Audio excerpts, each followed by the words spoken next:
সামনে শনিবার দিন বাড়িতে কালী পূজা, সেজন্য মায়েরা আজকে ভোরবেলা 4:25 ট্রেনে গঙ্গা স্নান করতে গেছে।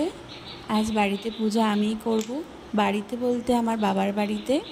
এখানে আমি তন্নিকে নিয়ে এখনও আছি, আর আজকে পূজাটা আমিই করব। প্রথমে পূজা শুরু করছি শিব পূজা দিয়ে। শিব পূজা করেও নানা ঠাকুরদের সেবা দেব, দিয়ে মন্দিরেও ঠাকুর আছে, মন্দিরে ঠাকুরদেরও সেবা দেব।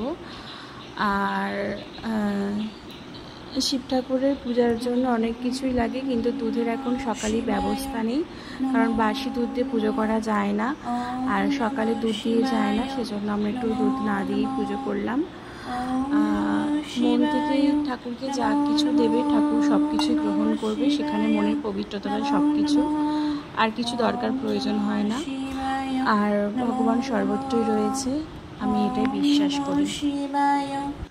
একটা ছোটোবেলার গল্প বলি। যখন আমি খুব ছোট ছিলাম, খুব ছোট বলতে হ্যাঁ জ্ঞান হয়ে গেছে, ক্লাস 1-2 পড়ি হয়তো, তখন একটা স্যার আমাদের পিকনিকে নিয়ে গিয়েছিল এক জায়গায়। সেখানে গিয়ে সবাই অনেক কিছু কিনেছিল, কেউ কিছু খেয়েছিল, কিন্তু আমি কিছু কিনিনি, আমি শিবলিঙ্গটাই কিনেছিলাম। এটা আমার খুব স্মরণীয়।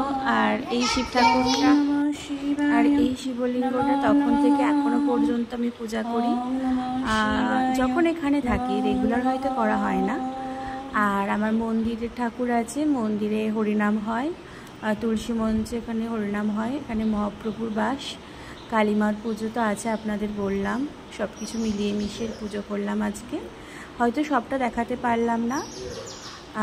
আশা করি আপনাদের এই ভিডিওটা দেখতে ভালো লাগবে, আর আপনারা দেখে অবশ্যই কমেন্ট করবেন, কমেন্ট করতে ভুলবেন না কিন্তু।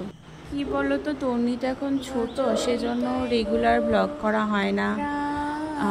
ইচ্ছা থাকলে উপায় হয় না, ওকে সামলে, ওকে সকালবেলা রেডি করে অফিস করে এসে সময় হয় না সত্যি কথা বলতে ব্লগ করার। তাই তোমরা যারা আমার ফ্রেন্ড আছো, আমার বন্ধু আছো, তারা অবশ্যই ভিডিওগুলো দেখবে, কমেন্ট করবে, লাইক করবে, পছন্দ হলে, তাতে আমি খুশি হব। সত্যি কথা বলতে আমি খুব খুশি হব।